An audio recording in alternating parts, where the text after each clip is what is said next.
lots of money on fighting the Colorado Promise ballot proposal.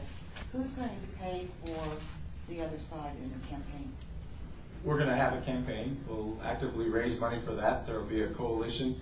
I expect there are certainly people who understand the value of the Colorado Promise Scholarship to our overarching goal of reducing dropout, at the same time increasing certificates and diplomas. So there are folks in the philanthropic community, there are people in the business community, and then there are also people who look at the other side of the equation, the other 40% of the money, and understand the value of conserving wildlife habitat. There are over 1 million hunters and hunting and fishing licenses in the state. People who are angling or hunting, they understand really the impact that oil and gas development has on this. And so some of them are even in the industry, and they understand the impact that oil and gas development has, and have money available for wildlife habitat protection is really important. Money flows to local governments for roads and to water system repair and build out of infrastructure for water systems, and then finally renewable energy grants. And so if you think about all the different coalitions that can be mounted because of people who understand the value of devoting money to those things, I think it's significant.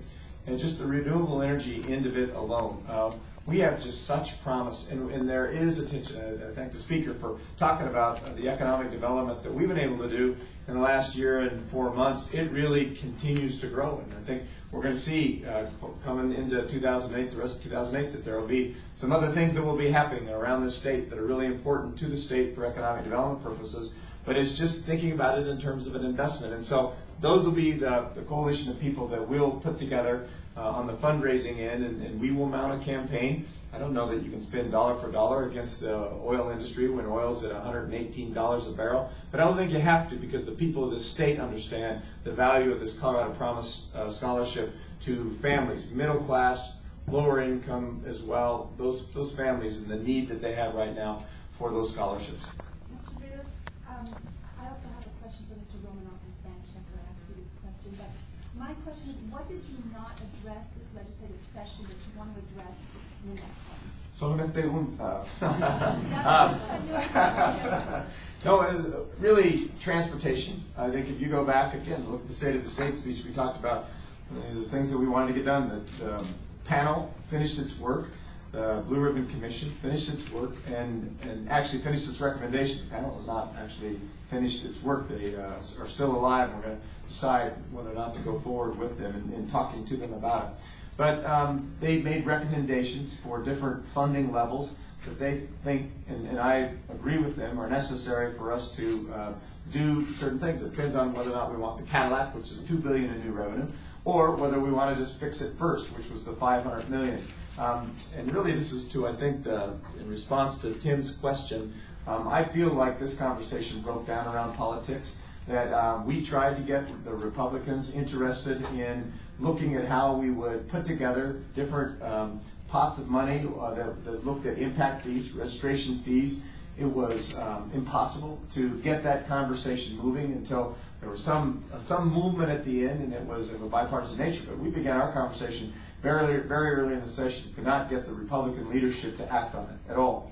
And for our purposes, that's disappointing. And it's disappointing from this perspective that we don't think transportation should be a partisan issue. We do think that there are both congestion concerns, but more importantly, safety concerns, and that we need to address that in this state.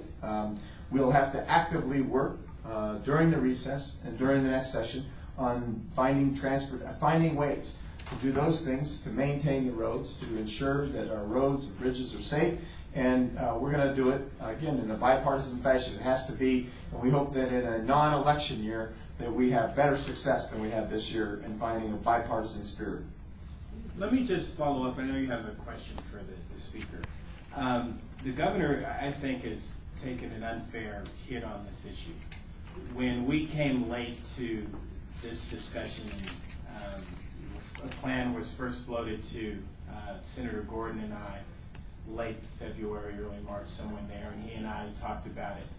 The governor's office was at the table, and we had a bipartisan group ready to do that.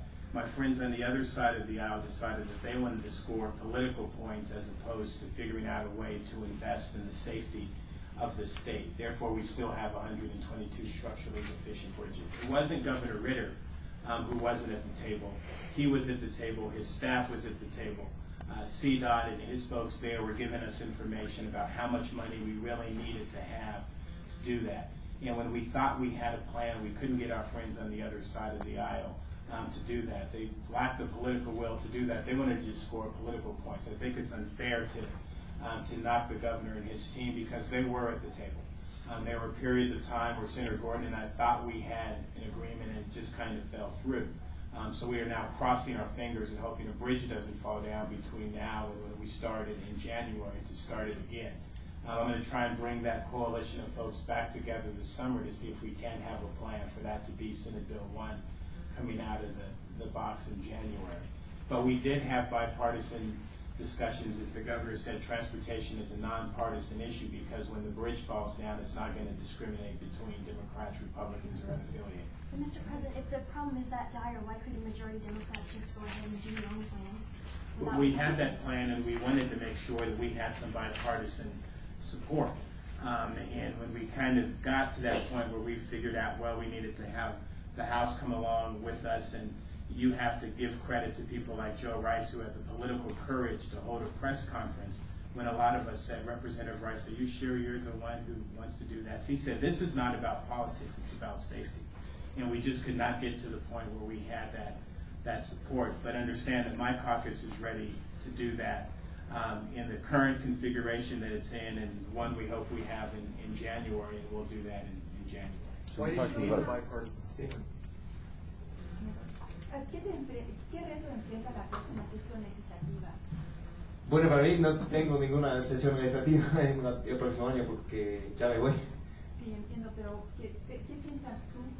Sobre los temas que nos faltan todavía. Bueno, más que todo, en mi opinión, en términos del transporte que ya hemos discutido, es sumamente importante que reparemos las puentes que tenemos en las carreteras que están en desarrollos y que el gobernador Ritter y el presidente Wrapup también tengan la oportunidad de mostrar más liderazgo en este tema porque tienen tanta capacidad de hacerlo. Tenemos todavía riesgos en términos de nuestro sistema de salud porque hay como 800.000 personas encobradas sin seguro médico, no es aceptable, y nosotros estamos pagando para la ausencia de su cuidado médico en términos de su uso de servicios de emergencia en vez de visitar a un doctor o una enfermera normalmente. Y además tenemos cuestiones de educación. Nuestro sistema de educación encobrado no es aceptable. Nuestro lugar en términos del país es como 449 en términos de los fondos que invertimos en las universidades y los colegios comunitarios. No es aceptable y podemos mejorar.